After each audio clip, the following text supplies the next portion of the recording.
Дараагийн мэдээлэл ийхүү Америкийн нэгдсэн улс болон Ираны хоорондох дайны нөхцөл байдал өндөрлж инхийн хилцээ амжилттай явагдаж байгаа бол манай хойд хөрш Орос улбаны улс болон Украины хоорондох дайны нөхцөл байдал намжихгүй байна.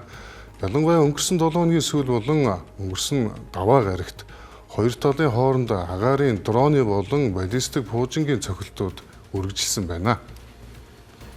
Орос улбаны улсын батлан хамгаалах яамны мэдээлснээр өнгөрсөн шөнө тус улсын хэмжээнд болон Оросын хяналтад байгаа Украины эзлэгдсэн бүс нутгуудад 301 удаагийн дроны цохилт явагджээ. Энэхүү халдвар нь өнгөрсөн 7 хоногт Москва хотын цорын ганц газрын тус боловсруулах үйлдвэр төгссөн Украины хүчтэй цохилтыг үргэлжлэл болж байна. Даваа гарагт Москваг чиглэсэн 84 дроны агаарын довтлооны улмаас Москва хотын Шереметьево, Внуково, Жуковский зэрэг олон улсын нисэх онгоцны уудлууд нислэгээ төр зогсооход хүрээд байсан юм а. Мөн Украины зэвсэгт хүчин Москва орчмын бүсэд байрлах Дубна дахь хиймэл дагуулын холбооны төвд амжилттай цохилт өгснөө албан ёсоор мэдээлсэн. Мөн Орос улбаны улсын 2014 онд өөртөө нэгтгэсэн Кримийн хойгт Украины тасралтгүй атлагын улмаас түлш шатхууны ноцтой хямрал нүүрлээд байна.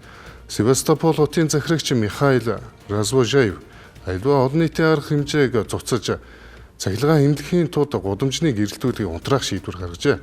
Түүнчлэн Оросын жуулчдын олноор зорчдог Кримийн хойг энгийн иргэд болон хувийн аж ахуйн нэгжүүдэд шатхуун худалдаалахыг бүрэн зогсоож, шатхууны нийлүүлэлтийг зөвхөн төрийн онцгой байдлын болон аюулгүй байдлын байгууллагуудад олгохоор болсон байна. Хэдий украинчууд Москвад дроноор цохилт өгч Кримийн хойгийг шахаанд оруулж буй боловч бусад фронтуудад байдал нь тийм ч сайнгүй байна. Ялангуяа Оросын харим Донецк мужийн Лиман ба Константиновка хот руу айжмаар уршилж эдгээр хотын иргэд орон гэрээ орхин нүүж байна. Цус хоёр хотыг Орос улбаны улсын харим эзлэн авбал Славянск ба Краматорск хотуудыг бүслэх боломжтой болох юм. Амралтын өдрүүдээр Оросын зэвсэгт хүчин Украины нутаг зэвсгэрт цуврал цохилтууд өгсөний улмаас наад зах нь 6 энгийн иргэн амиалджээ. Украины хойд хэсгийн Суми мужид болсон дроны алдлын үеэр нэг гэр бүлийн 3 хүн амиа алдсан.